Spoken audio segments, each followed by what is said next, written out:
সুবহানাল্লাহ বলতেন না? আল্লাহ নিজে ওয়াজ করতে মেহমান হিসেবে শ্রোতা দাওয়াত দিছে তার সমস্ত নবী রাসূলদেরকে। নবী রাসূলদেরকে দাওয়াত দিয়ে আমার আল্লাহ বেশ কিছু কথা তাদের সাথে বলা শুরু করলেন। এটা সূরা আলে ইমরান এর 81 নম্বর আয়াতের মধ্যে আল্লাহ চমৎকার ভাষায় সেই কথাগুলো বলছেন। একটু বলবো, কষ্ট হচ্ছে না তো আপনাদের?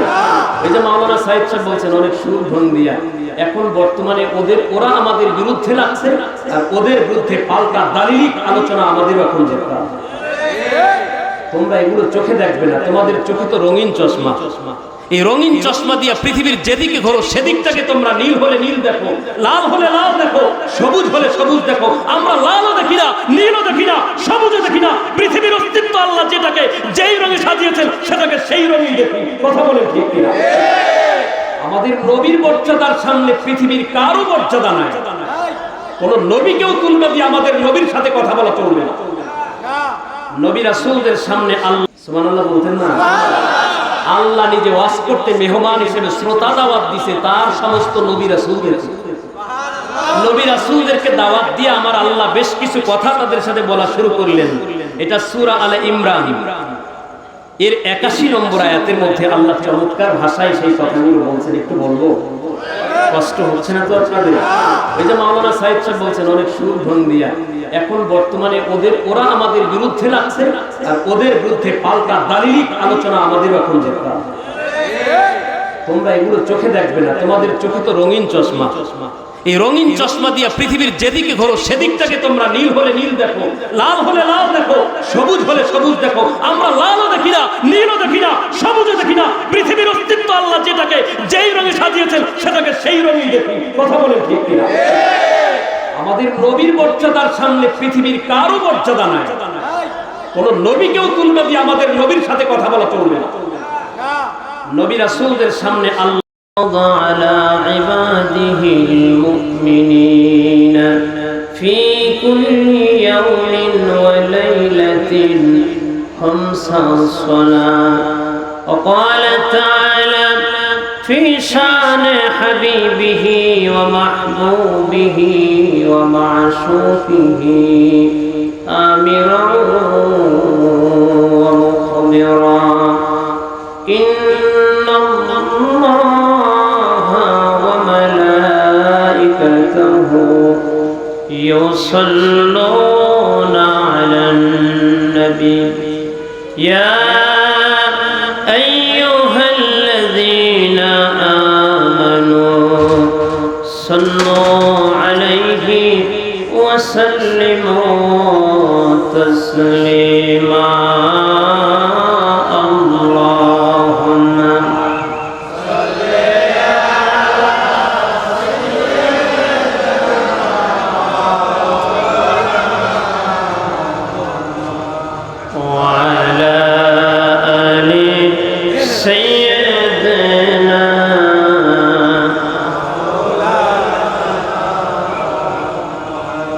ইমানি আওয়াজে মোহাব্বতের সাথে আল্লাহুম্মা সাল্লি আলা মাওলানা মুহাম্মদ ওয়া আলা আলি সাইয়্যিদিনা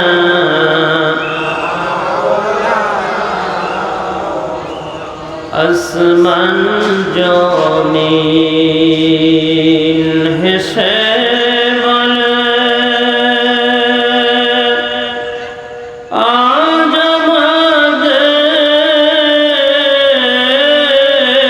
খুশির দিন।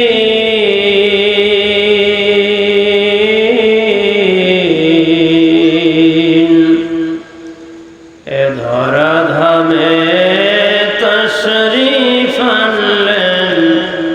رحمة للعالمين. اللهم صل على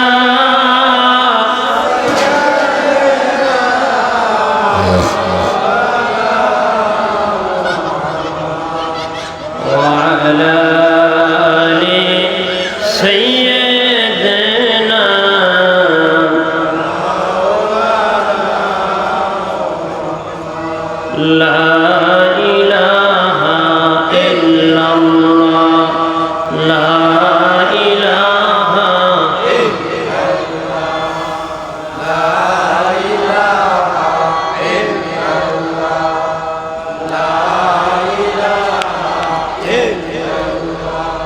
লা ইলাহা লা ইলাহা আসমানের মালিক যে আল্লাহ জমিনের মালিক সে আল্লাহ লা ইলাহা লা ইলাহা মাশাআল্লাহ লা ইলাহা ভালো লাগে লা ইলাহা লা ইলাহা হাসবি রব্বি জাল্লাল্লাহ মা ফি কলবি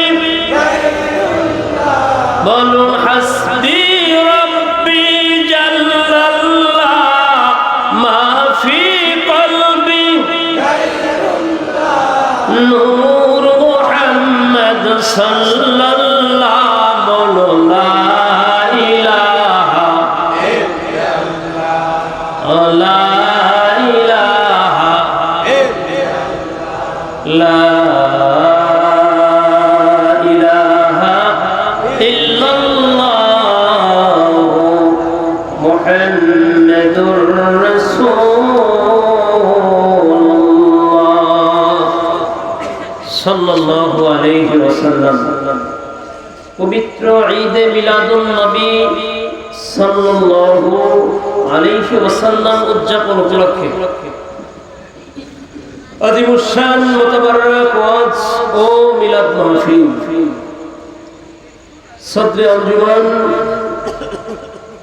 আজকের এই পবিত্র ঈদে মিলাদুন নবী সাল্লাল্লাহু আলাইহি ওয়াসাল্লাম ওয়াজ মাহফিলের মধ্যমণি প্রধান বক্তা প্রধান আলোচক সাইফিয়া দরবার শরীফের বর্তমান হযরত পীর সাহেব কিবলা আলহাজ হযরত মাওলানা শাহ মোহাম্মদ আতায়ে রব্বি সিদ্দিকী আল কাদেরী চিশতি জৈনপুরী মাদ্দাজিল্লাহুল আলিম হুজুরের আব্বা মরহুম থাকতে আমি একবার সাইফিয়া দরবারে অহম মেহমান হিসেবে দাওয়াত পেয়েছিলাম, আলোচনা করেছিলাম। হুজুরের আব্বাকে কাছে থেকে দেখেছি। আল্লাহ পাক হুজুরকে জান্নাতের আলা মাকাম নসিব করুন, আমিন। আজকে মাহফিলের প্রধান অতিথি, বিশেষ অতিথিবৃন্দ, শ্রদ্ধাভাজন সভাপতি আলহাজ মোহাম্মদ সলিমউদ্দিন খান মুতাওয়াল্লি হযরত ইয়াদ আলী শাহ জামে মসজিদ, মাহফিলে আমন্ত্রিত হাজারাতে উলামায়ে কেরাম, হযরত মাওলানা আব্দুল্লাহ আল মামুন সালেহী, মাওলানা মোহাম্মদ ইব্রাহিম আক্কারি আল মাদানী, মাওলানা মুফতি আব্দুল কাইয়ুম ইসলাহি, মাওলানা মোহাম্মদ সোহেল রানা, এতক্ষণ যিনি আলোচনা করলেন আমার খুব ঘনিষ্ঠ মানুষ মাওলানা মুফতি মোহাম্মদ নাইবুর রহমান হুসাইনি, মাহফিল পরিচালনায় যিনি আছেন আমার খুব একান্ত কাছের মানুষ, আপন মানুষ, আপনাদের এই হযরত ইয়াদ আলী শাহ রাহমাতুল্লাহি আলাইহি জামে মসজিদের সম্মানিত ইমাম খতিব জনাব হযরত মাওলানা মোহাম্মদ সাইদুর রহমান সাহেব আব্বারাল্লাহু বারাকাতুহু। আমি তার প্রশংসা করে আসলে শেষ করতে পারবো না। তিনি একজন চৌকস মানুষ, বুদ্ধিমত্তা এবং জ্ঞান গরিমা আল্লাহ তাকে কবুল করেছেন। তিনি আমার সাথে দীর্ঘদিন একই মাদ্রাসায় কর্মরত ছিলেন। এই ঘনিষ্ঠতার কারণে কাছে থেকে তাকে দেখতে সুযোগ পেয়েছি। যথেষ্ট ভালো মনের মানুষ এবং খুব প্রখর মেধার অধিকারী। আপনারা একবার তাকে হারিয়ে ফেলেছিলেন, আবার খুব আপন করে কাছে নিয়ে এসেছেন। তো এটাই প্রমাণ হয় যে তিনি আসলেই আপনাদের হৃদয় মন উজাড় করেছেন। আপনাদের মণিকোঠায়, আপনাদের হৃদয়ের একদম মণিকোঠায় ভালোবাসার শেষ কেন্দ্রস্থলে তিনি স্থান করে নিতে পেরেছেন, যার প্রমাণ হিসেবে আপনারা আবার তাকে ফিরিয়ে এনেছেন। আমার সাথে মেহমান হয়েছেন আমাদের মাদ্রাসার সম্মানিত হাফেজ সাহেব, প্রধান হাফেজ হযরত মাওলানা হাফেজ আবুল বাশার সাহেব, সাথে আসছেন আমার মুয়াজ্জিন সাহেব, আসছেন হাফেজ মাওলানা মোহাম্মদ কাউসার আমার ভাগিনা, আরো অনেক মেহমান এই বরকতপূর্ণ মাহফিলের নাম শুনে এসেছেন। আলহামদুলিল্লাহ, আমরা খুশি না বেজার? হুজুরে আসবেন এর আগ পর্যন্ত মাওলানা সাইদ সাহেব বলছেন হুজুর স্টেজে আসার আগ পর্যন্ত কিছু কথা বলবেন। আমি মাইক কর্তৃপক্ষকে বলবো আর একটু আওয়াজটা যদি বাড়ানো যায় অথবা একটু ইজি করা যায় একটু চেষ্টা করুন। আসলে মাওলানা সাইদ সাহেব আমার ঘনিষ্ঠ হিসেবে অনেক কথা বলছেন, এত বেশি যোগ্যতার মানুষ আমি না, খুব কম জ্ঞানের মানুষ। এরপরেও তিনি তারই মঞ্চে পবিত্র বরকতপূর্ণ মাহফিল, এর চেয়ে পৃথিবীতে বরকতওয়ালা মাহফিল আমার জানা মতে আর কোনোটা নাই। ঈদে মিলাদুন নবী সাল্লাল্লাহু আলাইহি ওয়াসাল্লাম মাহফিলের চেয়ে আর বরকতপূর্ণ কোন মাহফিল পৃথিবীতে হতে পারে না। ঠিক না ঠিক? আমার ভাইরা, আল্লামা শাহ ওয়ালিউল্লাহ মুহাদ্দিস দেহলভী রাহমাতুল্লাহি আলাইহি মা সাবাতা বিস সুন্নাহ নামের কিতাবে 100 নম্বর পৃষ্ঠার মধ্যে বলেছেন লাইলাতুল কদর রাতের চেয়েও নবীজির বেলাদত শরীফের রাতের মর্যাদা আল্লাহর কাছে অনেক বেশি। নবীজি যেই রাতে পৃথিবীতে আসছেন এই রাতের মর্যাদা আল্লাহর কাছে লাইলাতুল কদর, যেই লাইলাতুল কদরকে কেন্দ্র করে আল্লাহ কোরআনে কারিমে একটা সূরা, কমপ্লিট সূরা আল্লাহ নাযিল করেছেন, যেটাকে লাইলাতুল কদর আপনারা বলেন। এই লাইলাতুল কদরের রাতের মর্যাদায় আল্লাহ সূরা কদর নাযিল করেছেন। সুবহানাল্লাহ। তো সেই লাইলাতুল কদর আল্লাহ বলছেন ইন্না আনসালনাহু ফি লাইলাতিল কদর, কোরআন আল্লাহ লাইলাতুল কদরের রাতে নাযিল করেছেন। নবীজিকে আবার আল্লাহ প্রশ্ন করতেছেন ওয়ামা আদরাকা মা লাইলাতুল কদর, লাইলাতুল কদরের মহিমা, সম্মান, মর্যাদা, ইজ্জত আপনি কি জানেন? আল্লাহ প্রশ্ন করছেন, নবী আমার উত্তর দিতেন, আল্লাহ অপেক্ষা করেন নাই, নিজেই উত্তর দিতেন। প্রশ্ন করে নবীর থেকে জবাব নেওয়ার আগে নিজে উত্তর দিয়ে নবীকে সুসংবাদ দিচ্ছেন, এটা আপনার উম্মতের জন্য আমি আল্লাহ পার্সোনালিটি একটা পার্সোনাল উপহার দিচ্ছি। লাইলাতুল কদরি খায়রুম মিন আলফি শাহর, এটা হাজার রজনীর ইবাদতের চেয়ে উত্তম রাতের ইবাদত। সেই রাত লাইলাতুল কদর। শাহ ওয়ালিউল্লাহ মুহাদ্দিস দেহলভী রাহমাতুল্লাহি আলাইহি বলেন ওই লাইলাতুল কদর রাতের চেয়ে উত্তম আমার নবীজি যে রাতে পৃথিবীতে এসেছে। সুবহানাল্লাহ। আওয়াজটা খুব ভালো হলো। আমার ভাইরা, আমাদের এক শ্রেণীর মানুষ এই প্রোগ্রামগুলোর বিরোধিতা করে, বিশেষ করে নাম বলতেছি বর্তমান বাংলাদেশের ফিতনা হালে হাদিস, এদের গুরু ইবনে তাইমিয়া, এদের গুরু ইবনে তাইমিয়া তিনি বলছেন ইন্না লাইলাতাল মিরাজিন নবী সাল্লাল্লাহু আলাইহি ওয়াসাল্লাম আফদালু মিন লাইলাতিল কদর। নবীজিকে আল্লাহ পাক সর্বশ্রেষ্ঠ মুজিজা এর মধ্যে একটা মুজিজা হলো আল্লাহ পাক তার আরশ পর্যন্ত নবীজিকে মেহমান করে নিয়েছিলেন। পৃথিবীতে আর কোন নবী রাসূল আল্লাহ পাকের আরশ ভ্রমণ করেন নাই। একজন নবী কেবলমাত্র আল্লাহকে একটু বলছিলেন, আল্লাহ আমি একটু দেখতে চাই। অধিক কথা বলে আপনত্ব ঘনিষ্ঠতা অর্জনের পরে খুব আপন হয়ে গেছে, এত বেশি কথা বলছে। আচ্ছা বলেন, আপনাদের এই যে সম্মানিত মেহমানগণ, এদের সাথে একদিন দেখা হলে আমার ঘনিষ্ঠতা হয় না, পরিচয় হল। পরের দিন আরেকদিন যখন আসবো, যখন আবার মুখটা দেখবো তখন আরেকটু ঘনিষ্ঠ, ওই যে গত বছর আসছিলাম দেখা হয়েছে, এইরকম যদি বারবার আসা হয় তাই অন্তরঙ্গ হয়ে যাবে। কয়েকদিন পরে সে হয়তো তার মনের একটা কথা আমাকে বলবে, আর আমিও আমার মনের একটা কথা তাকে খুলে বলবো। কথা বলেন ঠিক কি? আল্লাহর সাথে কতটা ঘনিষ্ঠ হয়ে যাওয়ার পরে একজন নবী আল্লাহকে বলে, আল্লাহ রব্বি আরিনি, আমি একটু আপনারে দেখতে চাই, আপনি কথা বলেন, চেহারা তো দেখলাম না, আপনাকে দেখতে মন চায়। সুবহানাল্লাহ বলেন। আল্লাহ নবীর কথা সাথে সাথে ডিনাই করছে। মুসা নবী বলছে, আল্লাহ দেখতে চাই আপনারে, দেখবো, একটু দেখা দেন। চোখ শীতল হবে, কলিজা ঠান্ডা হবে, আল্লাহকে দেখবে। আল্লাহ বললেন লান তারানি, এটা সম্ভব না, আমাকে দেখতে পারবে না। সুবহানাল্লাহ। এবার দেখেন হাবিবুল্লাহ আর খলিলুল্লাহর ব্যবধানটা কেমন। ইব্রাহিম নবী আল্লাহকে সন্তুষ্ট করতে সব পরীক্ষা দিয়ে তিনি সফল হয়েছেন, আল্লাহকে সন্তুষ্ট করতে পেরেছেন। আর নবীকে সন্তুষ্ট করতে আল্লাহ সব আঞ্জাম নবীর জন্য বরাদ্দ করেছেন।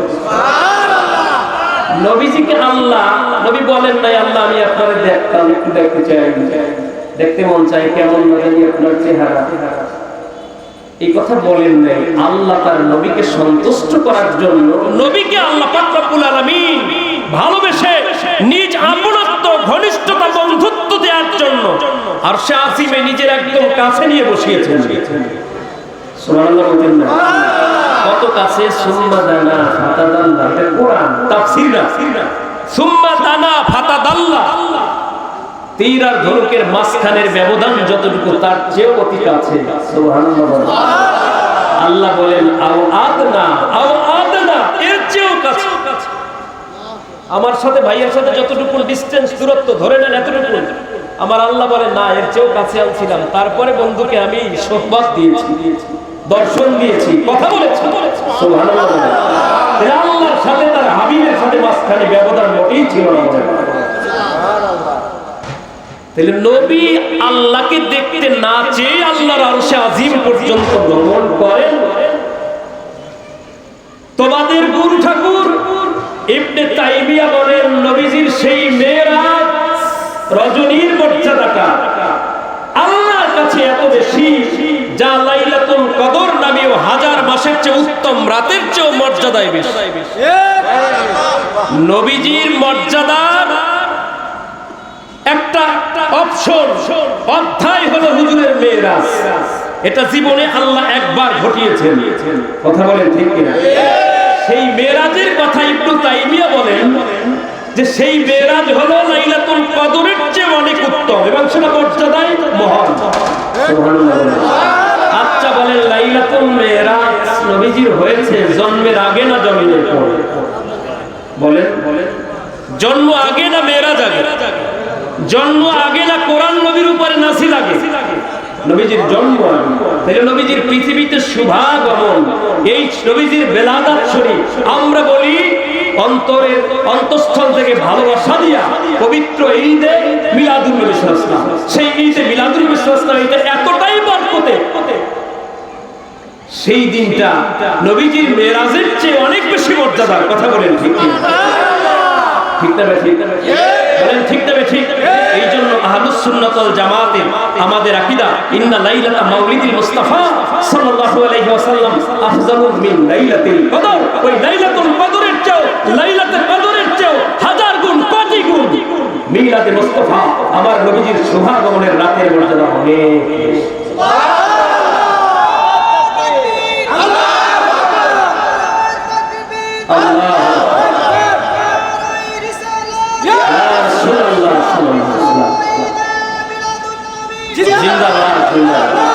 মারহাবা বলেন, খুশি না বেজায়?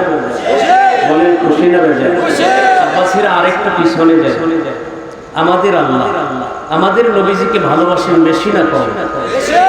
বলেন বেশি না কম? আজকের মাহফিলে আমার সাথে আমার কাছের মানুষ, অন্তরঙ্গ মানুষ, মাদ্রাসার প্রধান শিক্ষক, ক্লাসের দায়িত্ব, এরপরও আমার মনের মাওলানা সাইদ সাহেবের ভালোবাসায় আজকে মাহফিলে আসছে। এখানে অনেক মানুষ, এরা সম্মানিত দাওয়াতি মেহমান। কথা বলেন ঠিক কিনা?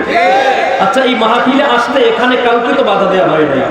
সরকার দল, বিরোধী দল, আম পাবলিক, পাবলিক আছে, সবার জন্য মুক্ত।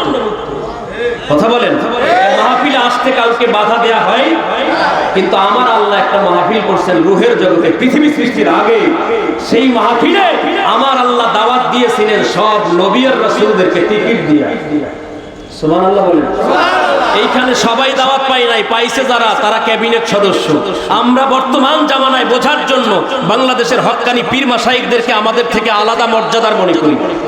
কথা বলেন, দেশের সমস্ত পীর মাশায়েখিনে কেরামরা এক জায়গায় বসলে তাদের চেয়ারগুলো আমাদের চেয়ে অন্তত মর্যাদার দিক থেকে এরকম কাঠের হবে, অথবা এরকম সাধারণ চেয়ার হবে। আর পীর মাশায়েখিনে কেরাম মুরব্বি যারা, আমাদের আকাবের যারা, তাদের জন্য এরকম সম্মানের চেয়ার থাকবে। কথা বলেন, মর্যাদার তারতম্য আছে না? এ ভাই বলেন, মর্যাদার তারতম্য আছে না? আল্লাহ মর্যাদা কাউকে বেশি দিবেন, কাউকে কম দিবেন। মাওলানা সাইদ সাহেব, খতিব সাহেব ধরে নেন, তার মুয়াজ্জিন, এই দুইজন মানুষকে মর্যাদার দিক থেকে আপনারা সমমানে গণেন? মুয়াজ্জিন মুয়াজ্জিনের স্তরে, ইমাম সাহেব ইমামের স্তরে, খতিব থাকলে খতিব সাহেব খতিবের স্তরে। পৃথিবীর মধ্যে সৃষ্টি জগতের সর্বোত্তম মানুষ যারা, তারা হলেন নবী এবং বলেন নবী এবং রাসূল। আল্লাহ পাকের দুইটা প্রোগ্রাম, একটা হলো আরাফার ময়দানে, ওয়াদি নোমান নামীয় জায়গায় আল্লাহর রুবুবিয়তের প্রশ্ন আল্লাহ করছেন। এটা আরাফার ময়দান। আলাস্তু বিরাব্বিকুম, আমরা সবাই সেদিন বলছিলাম ক্বালু বালা, তবে আমরা কেউ আগে বলি নাই। সবার আগে যিনি বলছিলেন তিনি আপনার আমার কলিজার টুকরা নবী। আরো জোরে বলেন, নবীজি বলছেন প্রথম ক্বালু বালা, আপনি আমাদের প্রভু। নবীজির পরে আমরা সবাই, নবী রাসূলদের সাথে আমরা একতালে তাল মিলাইছি। কিন্তু নবীজির আগে কোন বান্দা, কোন নবী রাসূলরা ক্বালু বালা কথাটা বলে নাই। সবার আগে যিনি বলছেন তিনি আপনার আমার কলিজার টুকরা মায়ার মায়া। সুবহানাল্লাহ, একটু আওয়াজ দিয়ে বলেন। আর আল্লাহর আরেকটা মাহফিল, এইটা তো এই যেটা হলো, এটা আদম নবী সৃষ্টির পরে। আদম নবীর পৃষ্ঠদেশ থেকে আপনি আমি সহ গোটা পৃথিবীর সৃষ্টি জগতের সমস্ত মানব জাতিদেরকে আল্লাহ পিঠের রাস্তা পৃষ্ঠ দেশ দিয়ে বের করে পিপিলিকার মতো এক জায়গায় করে এই ওয়াদি নোমান নামীয় ময়দানে আল্লাহ প্রশ্ন করছেন, বলো আমি কি তোমাদের প্রভু না? সবাই বলছে হ্যাঁ। আর আল্লাহ যেই মাহফিলটা তার হাবিবের ইজ্জত বুলন্দির জন্য করেছেন, সেখানে ছিলেন সব নবী ও রাসূল। আরো জোরে কষ্ট পাচ্ছেন? আমরা কাউকে গালি দিই না, বিশেষ করে আমি আমার অবস্থান থেকে বলতেছি। আমি সার্সিনার একজন আদনা মুরিদ মাত্র। মুরিদ হতে যে যোগ্যতা লাগে আমার মধ্যে এখনো তা আসে নাই। মুরিদ হতে একজন মানুষকে পীরের হাতে হাত দেওয়ার পরে তার মধ্যে যতটুকু ইসলাহ দরকার, আমি মনে করি এখনো তার কিঞ্চিত আমার মধ্যে আসে নাই। কারণ বাংলাদেশের ভিতরে সমস্ত হক পীর মাশায়েখিনে কেরামদের মধ্যে সারসিনা দরবার অন্যতম একটা দরবার। কথা বলেন ঠিক কিনা? সম্মানিত সুধী, সেই পবিত্র দাওয়াতে মেহমান কার প্রাপ্ত? তারা হলেন আল্লাহ পাকের 2,24,000 পয়গম্বর। সুবহানাল্লাহ বলেন। আজকের বক্তা আলহাজ হযরত মাওলানা শাহ মোহাম্মদ আতায়ে রাব্বি, আমাদের কলিজার টুকরা সাইফিয়া দরবারের হযরত পীর সাহেব। সেদিন সেই মাহফিলের বক্তা ছিলেন আল্লাহ নিজে। সুবহানাল্লাহ। বক্তা কে? ও ভাই বক্তা কে? সৃষ্টিকর্তা নিজে। সুবহানাল্লাহ বলতেন না? আল্লাহ নিজে ওয়াজ করতে মেহমান হিসেবে শ্রোতা দাওয়াত দিয়েছে তার সমস্ত নবী রাসূলদেরকে। নবী রাসূলদেরকে দাওয়াত দিয়ে আমার আল্লাহ বেশ কিছু কথা তাদের সাথে বলা শুরু করলেন। এটা সূরা আলে ইমরান এর 81 নম্বর আয়াতের মধ্যে আল্লাহ চমৎকার ভাষায় সেই কথাগুলো বলছেন। একটু বলবো, কষ্ট হচ্ছে না তো আপনাদের? ওই যে মাওলানা সাইদ সাহেব বলছেন অনেক সুর ঢং দিয়া, এখন বর্তমানে ওরা আমাদের বিরুদ্ধে লাগছে আর ওদের বিরুদ্ধে পাল্টা দালিলিক আলোচনা আমাদের এখন দরকার। তোমরা এগুলো চোখে দেখবে না, তোমাদের চোখে তো রঙিন চশমা। এই রঙিন চশমা দিয়ে পৃথিবীর যেদিকে ঘোরো সেদিকটাকে তোমরা নীল হলে নীল দেখো, লাল হলে লাল দেখো, সবুজ হলে সবুজ দেখো। আমরা লালও দেখি না, নীলও দেখি না, সবুজও দেখি না। পৃথিবীর অস্তিত্ব আল্লাহ যেটাকে যেই রঙে সাজিয়েছেন সেটাকে সেই রঙেই দেখি। কথা বলেন ঠিক কিনা? আমাদের নবীর মর্যাদার সামনে পৃথিবীর কারো মর্যাদা নাই। কোন নবীকেও তুলনা দিয়ে আমাদের নবীর সাথে কথা বলা চলবে না। নবী রাসূলদের সামনে আল্লাহ নিজে ওয়াজ করতেছেন, ওয়া ইয আখাযাল্লাহু মিসাকান নাবিয়্যিনা লামা আতাইতুকুম মিন কিতাবিন ওয়া হিকমাতিন সুম্মা জাআকুম রাসূলুন মুসাদ্দিকুন লিমা মা'আকুম লাতু'মিনুন্না বিহি ওয়া লাতানসুরুন্না। আল আখিরিল আয়াত। শুরু করি তর্জমাটা, না হলে হুজুর এসে গেলে আর বলার সুযোগ থাকবে না। আমার ভাইরা, ওয়া ইয আখাযাল্লাহু মিসাকান নাবিয়্যিন, সুবহানাল্লাহ। আমার আল্লাহ সেদিন সমস্ত নবী রাসূলদেরকে মজলিসের মধ্যে বসাইয়া, মিসাক শব্দের অর্থ হলো অঙ্গীকার, অঙ্গীকার নিচ্ছেন, প্রতিশ্রুতি নিচ্ছেন। সুবহানাল্লাহ। সমস্ত নবী রাসূলদের মঞ্চে আল্লাহ নিজে বক্তা। সুবহানাল্লাহ। আল্লাহ নিজে ওয়াজ করেন নবী রাসূলদের সবাইকে সামনে নিয়া, وَإِذْ أَخَذَ اللَّهُ مِيثَاقَ النَّبِيِّينَ لَمَا آتَيْتُكُم مِّن كِتَابٍ وَحِكْمَةٍ। আল্লাহ নবী রাসূলদেরকে বলতেছেন, শোনো, আমি তোমাদেরকে পৃথিবীতে প্রেরণ করব, তোমাদেরকে জ্ঞান দিব, তোমাদেরকে কিতাব দিব এবং তোমাদেরকে প্রজ্ঞা দিব, হিকমত দিব। সুবহানাল্লাহ। আমি তোমাদেরকে পৃথিবীতে প্রতিনিধি বানাই পাঠাবো। এই যে আল্লাহর কোরআন খেয়াল করেন। আবার আল্লাহ রাব্বুল আলামিন সমস্ত ফেরেশতাদেরকে ডেকে পরামর্শ করেছিলেন, ইন্নী জাইলুন ফিল আরদি খলিফা, আমি একদল প্রতিনিধি জমিনে নির্বাচন করব, জমিনে প্রেরণ করব। সেই আল্লাহ রাব্বুল আলামিন নবী রাসূলদের সমস্ত রূহের সামনে বলতেছেন, শোনো, আমি তোমাদেরকে নবী করে পৃথিবীতে প্রেরণ করব, আমি তোমাদেরকে কিতাব দিব। সুবহানাল্লাহ। আসমান থেকে নাযিলকৃত কিতাবের সংখ্যা কয়টা? 104খানা। নবী রাসূল হলেন 2,24,000 আর কিতাবের সংখ্যা মাত্র 104খানা। সবাই তো কিতাব পায় না, বলেন পাইছে? কিতাবের মাঝখানে, কিতাব নাজিলের পরে মাঝখানে অনেক নবী রাসূলরা আসছেন, তারা পূর্ববর্তী নবীর উপরে নাজিলকৃত কিতাবের বিধান মাইনা চলছিল। আমার আল্লাহ বলেন, আমি তোমাদেরকে কিতাব দিব, হিকমত দিব। সুম্মা জাআকুম রাসূলুম মুসাদ্দিকুল লিমা মাআকুম, এরপরে তোমাদের কাছে আমি সর্বশ্রেষ্ঠ রাসূল প্রেরণ করব। আরো জোরে সুবহানাল্লাহ। আমার আল্লাহ বলেন, শোনো, সেই রাসূল যদি তোমাদের কাছে আসে, ও আদম, এবার আল্লাহ নাম ধরে ধরে ডাকতেছেন, আদম, নূহ, মূসা, ইব্রাহিম, দাউদ, ঈসা, সেই রাসূল যদি তোমার সময় পৃথিবীতে আসে, লাতুমিনুন্না বিহি, তবে অবশ্যই তোমার দায়িত্ব হবে তার উপর ঈমান আনা। সুবহানাল্লাহ বলেন। ও নবী আদম, তোমারে নবুয়তি দিয়ে দুনিয়ায় পাঠাইলাম, ঠিক আছে, পাঠাবো, কিন্তু যদি তোমার সময় আমার সেই শ্রেষ্ঠ রাসূল, আমার বন্ধু পৃথিবীতে যায়, তাইলে তার উপরে ঈমান আনা তোমার জন্য ফরজ হয়ে যাবে। এরপরে আল্লাহ সমস্ত নবী রাসূলদেরকে এই কথাগুলো রিপ্লাই করে একে একে তাদের মনোভাব জানতেছেন। সুবহানাল্লাহ বলেন। তোমাদের প্রত্যেকেরই বাড়ি দায়িত্ব হয়ে যাবে তার প্রতি ঈমান আনয়ন করা, ওয়ালা তানসুরুন্নাহ, এবং তার প্রত্যেকটা কাজে সহযোগিতা করা। ঈমান আনলেই চলবে না, ঈমান আনছি চলবে না, ঈমানের পাশাপাশি তাদের প্রত্যেকটা কাজে তার সহযোগিতার হাত বাড়ায় দিতে হবে। সুবহানাল্লাহ বলেন। আচ্ছা বলেন, আমার আল্লাহ যে এই কথাগুলো বলছেন, এইটা তো সৃষ্টিকর্তা হিসেবে আল্লাহর পক্ষ থেকে আমাদের জন্য কন্ডিশন শেষ। নবী রাসূলদেরকে আল্লাহ বলছেন, তোমাদের কাছে শ্রেষ্ঠ রাসূল আসবে, তোমাদের দায়িত্ব হলো ঈমান আনয়ন করা, তাকে সাহায্য করা, শেষ। এরপরে আল্লাহ পাক রব্বুল আলামিন তাদের থেকে আরো কন্ডিশন কঠিন ভাবে নেয়ার আর কোনো প্রয়োজন আছে? আল্লাহ তো বলছেন, ওমা খালাকতুল জিন্না ওয়াল ইনসা ইল্লা লিয়াবুদুন, আমি আমার এই পৃথিবীতে দুইটা জাতি, জিন আর মানব জাতি সৃষ্টি করছি ইবাদতের জন্য। এই কথার প্রেক্ষিতেই তো আমরা নামাজ পড়ি, রোজা থাকি, ইবাদত, আল্লাহর হুকুম পালন করি। কথা বলেন ঠিক কিনা? আমাদেরকে আল্লাহ জোর করেন নাই, তবে হ্যাঁ, আল্লাহ মাঝে মাঝে জাহান্নামের ভয় দেখিয়েছেন, জান্নাতের সুসংবাদ দিয়েছেন। কথা বলেন ঠিক কিনা? জান্নাতের সুসংবাদ, জাহান্নামের ভয়, এগুলো দেখায় আল্লাহ আমাদের ঈমানকে বেশি পরিমাণে বাড়ানোর জন্য আল্লাহ পাকের তাগাদা আসছে। কিন্তু আমরা, আল্লাহ পাক রব্বুল আলামিন বলছেন, তোমরা ইবাদত করো, আকিমুস সালাতা ওয়া আতুজ যাকাতা, নামাজ কায়েম করতে বলছেন, যাকাত দিতে বলছেন, আমরা নামাজ পড়া শুরু করছি। বাধ্যবাধকতা আছে? বলেন বাধ্যবাধকতা আছে?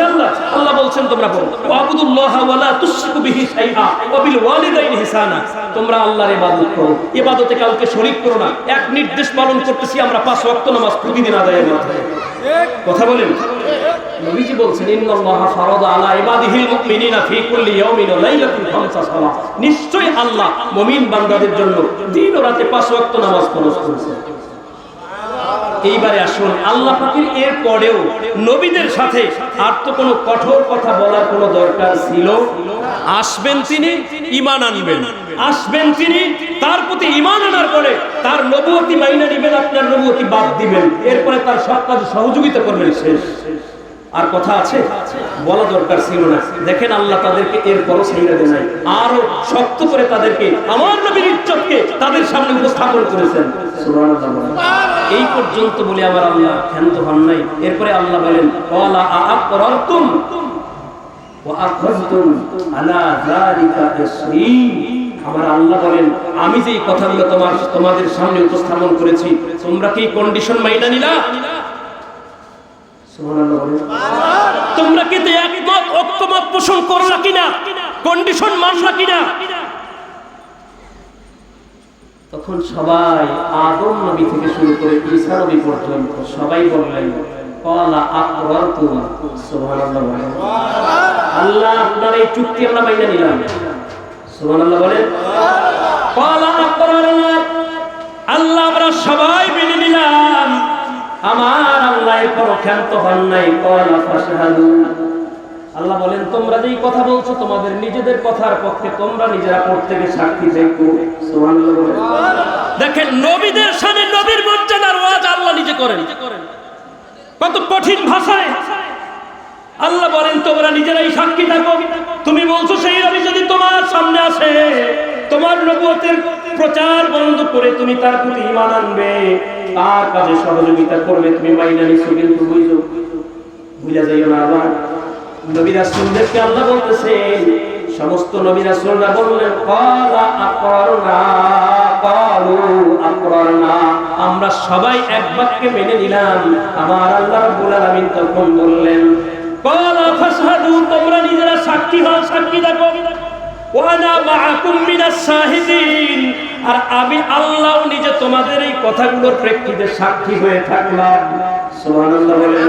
কিয়ামতের ময়দানে তোমরা যে বলবা যে না আমরা তো মানি নাই, কথা বলি নাই, অথবা রাসূল পৃথিবীতে আসলে তোমরা যদি মেনে না নাও, আমি আল্লাহ তোমাদের কাছে অবশ্যই হিসাবের ময়দানে দাঁড় করব, জিজ্ঞাসা করব তোমরা তোমাদের দেওয়া অঙ্গীকার দুনিয়ায় গিয়ে পূর্ণ করেছিলা কিনা। তখন তোমরা যে এই কথার প্রেক্ষিতে উল্টা দিকে ধাইবা তার পারবা না। আমি আল্লাহ তোমাদের কথাগুলো শুই না, নিজেও তোমাদের পক্ষে সাক্ষী হয়ে গেলাম।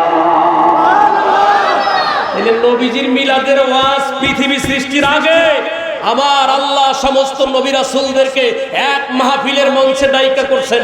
আমরা করলে অপরাধ না, আমরা করলে সিনার মধ্যে নবীর প্রেম পয়দা হয়। কথা বলেন ঠিক কিনা? নবী রাসূলরা পর্যন্ত নবুয়তি বাদ দেওয়ার প্রতিশ্রুতি আল্লাহর কাছে দিয়ে আসছে, আর আমরা সেই নবীর একটু মিলাদুন নবীর ওয়াজ মাহফিল করলে তোমাদের এত গাত্রদাহ হয়। কথা বলেন। মিলাদুন নবী সাল্লাল্লাহু আলাইহি ওয়াসাল্লাম মাহফিল ভাইরা বন্ধুরা বোঝো একটু, আমরা তোমাদেরকে বোঝাতে চাই, তোমাদেরকে শত্রু ভাবতে চাই না। মিলাদুন নবী যদি নবীজির না হয় তাহলে সিরাতুন নবীর পয়দা করতে জন্ম তো আগে হতে হবে। কথা বলেন ঠিক কিনা? হযরতে ইয়াদ আলী শাহ রহমাতুল্লাহি আলাইহি যদি পৃথিবীতে না আসতেন মাজার পাইতেন। তিনি আসছেন, তার জন্ম হয়েছে, দুনিয়ার থেকে চলে গেছেন, এখন তার মাজার আছে, জিয়ারতের সুযোগ আছে। তার বংশ নসলে যদি ভবিষ্যতে আরো তার চেয়ে বড় কোনো ত্যাজি ওলি আসে তাহলে তার আবার মাজার হবে। এখন তো আসে নাই, জন্মই হয় নাই, বুঝবো কেমনে যে কে আসতেছে না আসতেছে? কথা বলেন। তাহলে নবীজির জন্ম তোমরা অস্বীকার করলা, শুভাগমন অস্বীকার করলা, সিরাত পাইবা কবে? কেমনে পাইবা? সিরাত পাইতে হলে নবীজির মিলাদ আগে মাইনা আসতে। কথা বলেন ঠিক কিনা? বাংলাদেশের একজন গবেট, বাংলাদেশের একজন গবেট, এরা আলেম না, এদেরকে আলেম বললে ভুল হবে, আমাদের জবান থেকে বললে পাপ হবে। কারণ কি? আমার নবীজিকে বলছে মুহাম্মদ সে মুসলমান, আমিও মুসলমান, মুহাম্মদ মুসলমান, মুসলমানিত্বের সূত্রে আমার ভাই। ইদানি পক্ষিলেন না, ইদানি পোকা ছিলেন, ইদানি পোকা, ইদানি পোকা, ইদানি পোক নাম হলো আদনান। এই ইদানি বার্তা আদনাই বলে মুহাম্মদ মুসলমান, আমিও মুসলমান, কাজী মুহাম্মদ আমার ভাই। কারণ মুহাম্মদ নিজে বলছেন আল মুসলিমু আখুল মুসলিম, একজন মুসলমান আর একজন মুসলমানের ভাই। অতএব সূত্র তো মুহাম্মদই ধরাই দিয়ে গেছেন, শিখাই দিয়ে গেছেন, মুহাম্মদও আমার ভাই, আমিও মুহাম্মদের ভাই। আপনারা একমত না? আবার আল্লাহর কোরআনে বলছেন ইন্নামাল মুমিনুনা ইখওয়া, এক মুমিন আর এক মুমিনের ভাই। সূত্রটা পাইছে। আল্লাহর রাসূল তো এই কথাও বলছেন আল মুসলিমু মান সালিমাল মুসলিমুনা মিন লিসানিহি ওয়া ইয়াদিহি, যার জবান দিয়া যার হাত দিয়া অপর মুসলমান নিরাপদ না সে তো মুসলমানই না। তাহলে তোমার জবান থেকে পৃথিবীর সর্বশ্রেষ্ঠ মহামানব আমার নবীজি নিরাপদ না, তুই কিসের মুসলমান?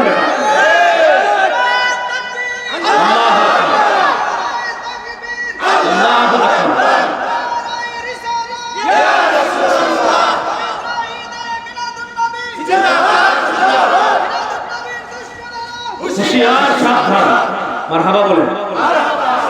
আচ্ছা বলেন, নবীজি তার ভাই, সে তার ভাই, তো আল্লাহর হাবিবের তুমি যেটা মিঠা, আমাদের মাঝে মাঝে মিঠা শুননি বলো, তো মিঠাটা তুমি দেখবা যে একজন মুসলমান আর একজন মুসলমানের ভাইয়ের শত্রুরা, কিন্তু নবী তো বলে দিয়েছেন যার জবান দিয়া আর যার হাতের অনিষ্টতার থেকে একজন মুসলমান নিরাপত্তা না পায়, সে তো মুসলমানের খাতায় থাকে না।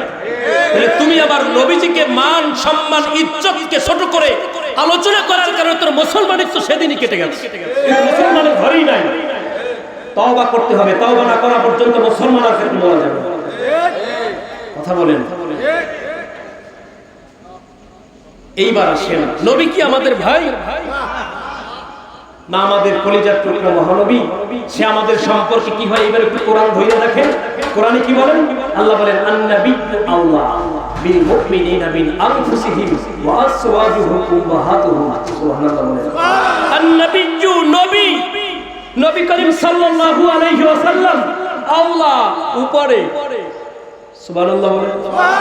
আল্লাহ হৃদয়ের চেয়েও অনেক উঁচু স্থানে, বিল মুমিনিনা মুমিনদের নিকটে, মিন হইতে আনফুসিহিম তাদের নিজেদের জীবনের চেয়েও। সুবহানাল্লাহ বলেন। নবী হলেন মুমিনদের কাছে মুমিনের জীবনের চেয়েও প্রিয়। আর আল্লাহর নিজেরই কথা আবার নবী বলছেন আল্লাযী নাফসি বিয়াদিহি লা ইউমিনু আহাদুকুম হাত্তা আকুনা আহাব্বা ইলাইহি মিন ওয়ালিদিহি ওয়া ওয়ালাদিহি ওয়ান নাসি আজমাইন। সুবহানাল্লাহ। তোমরা কেউ পূর্ণাঙ্গ মুমিন হতে পারবে না যতক্ষণ না আমাকে বেশি পরিমাণে তোমার নিজের জীবন, তোমার নিজের মরণ, তোমার নিজের বাচন, তোমার নিজের মা, তোমার নিজের বাবা, তোমার নিজের স্ত্রী, তোমার নিজের ছেলে, তোমার নিজের মেয়ে, তোমার পার্থিব জগতের সব সম্পদ যা আল্লাহ দিয়েছেন, এর থেকে আমি রাসূলকে মহব্বত বেশি না করতে পারবে ততক্ষণে কেউ কামেল মুমিন হতে পারবে না। তাহলে আল্লাহ বললেন ওই কথা, আল্লাহর হাবিব বললেন এই কথা, তাহলে ভালোবাসতে হবে সবচেয়ে বেশি কাকে? বলেন কাকে? আমার সেই নবীকে। আল্লাহ নিজে বলেন মুমিনদের কাছে মুমিনের জীবনের চেয়েও নবী সবচেয়ে বেশি প্রিয়, সবচেয়ে বেশি শ্রেষ্ঠত্বের আসনে।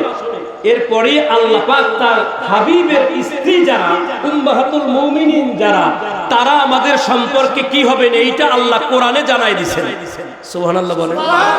ওয়া আসওয়াজুহু উম্মাহাতুহুম, নবীর বিবিগণ উম্মতের মা, তোমাদের মা, অর্থাৎ আমরা।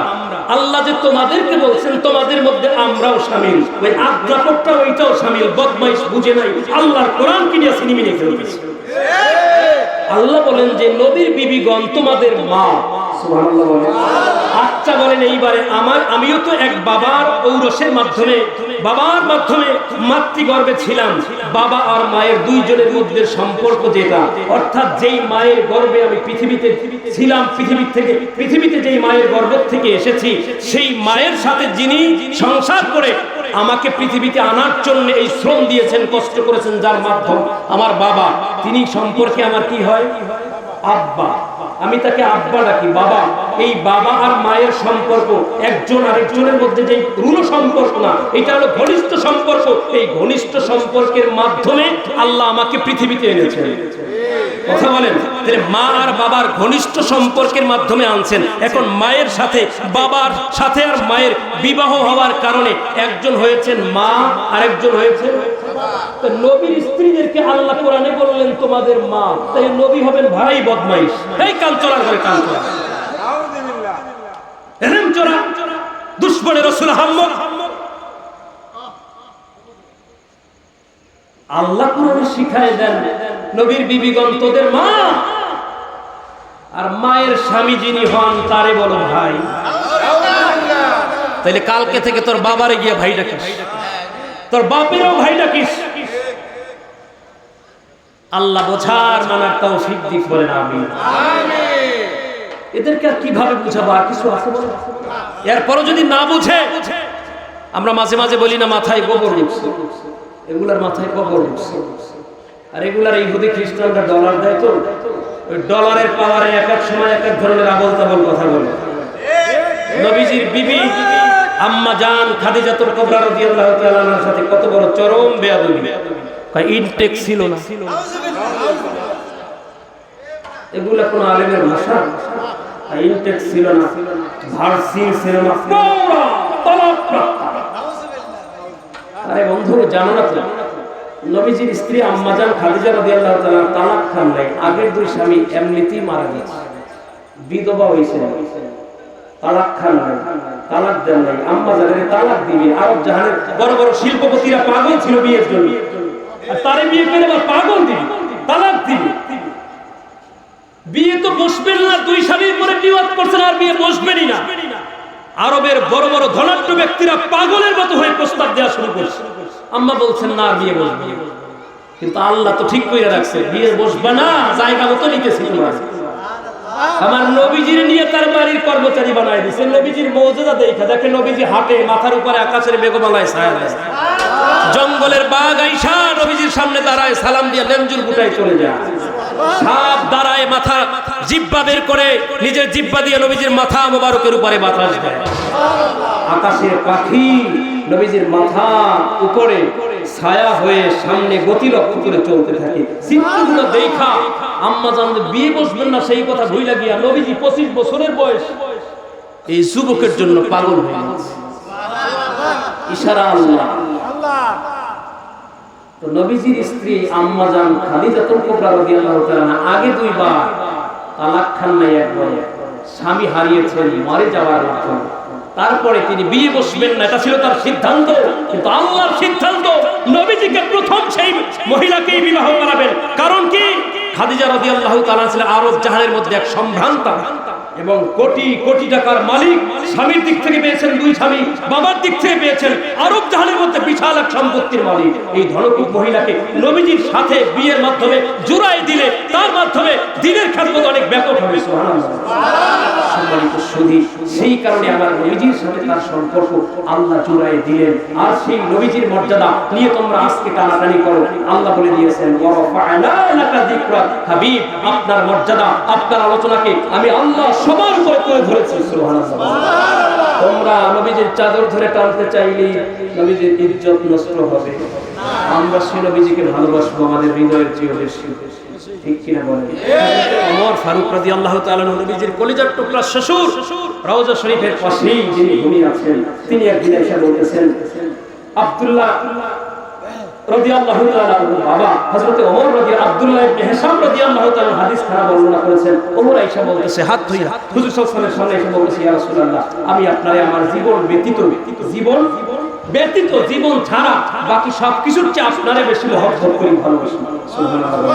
আমার নবীজি তৎক্ষণাৎ বললেন, লা ওয়াল্লাযি নাফসি বিয়াদিহি হাত্তা আকুনা আহাব্বা ইলাইকা মিন নাফসিক। না ওমর, ঈমান ভালোবাসা পরিপূর্ণ হয় নাই, তুমি যতক্ষণ পর্যন্ত না তোমার জীবন সহ আমারে বেশি ভালোবাসবা ততক্ষণ পর্যন্ত তুমি মুমিন হবে না। ওমর ডাক দিয়ে বলে, ইয়া রাসূলুল্লাহ, আল্লাহর কসম এখন থেকে আমি আপনারে আমার জীবনের চেয়ে বেশি ভালোবাসি। সুবহানাল্লাহ। আমাদের হযরত মাওলানা মুফতি সাইদুর রহমান সাহেব আসছেন অল্প সময়ের মধ্যেই, মনে হয় হুজুর স্টেজে চলে আসবেন। সম্মানিত হাজিরিন, আমরা নবীজিকে ভালোবাসবো আমাদের জীবনের চেয়েও বেশি। বলেন, আমরা ভালোবাসবো জীবনের চেয়েও যত বাধা আসুক আমরা বাধা মানব। বলেন, বাধা মানব। আমাদের একজন মিলাদুন নবী সাল্লাল্লাহু আলাইহি ওয়াসাল্লামের জশ্নে জুলুস থেকে শহীদ করে দিয়েছে। তোমরা আল্লামা নুরুল ইসলাম ফারুকী রাহমাতুল্লাহি আলাইহিকে শহীদ করে মনে করেছিলা জমিন থেকে নবী প্রেমিক বুঝি মুছে যাবে? মুছে যায় নাই। এক ফারুকী আমাদের চোখের আড়াল হলেও লক্ষ ফারুকী বাংলার জমিনে পয়দা হয়েছে। কথা বলেন ঠিক কিনা?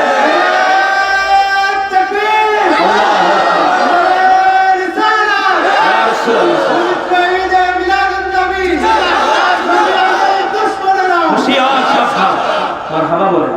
আমার ভাইরা, আমরা পিছপা হব না, মরতে তো হবে আজ আর কাল। নবীর ভালোবাসা বুকে নিয়ে মরবো ইনশাআল্লাহ। যাচা দিবেন যিনি, তিনি কে? অবশ্যই নবী প্রেম নিয়ে মরলে শহীদি মর্যাদা পাবো।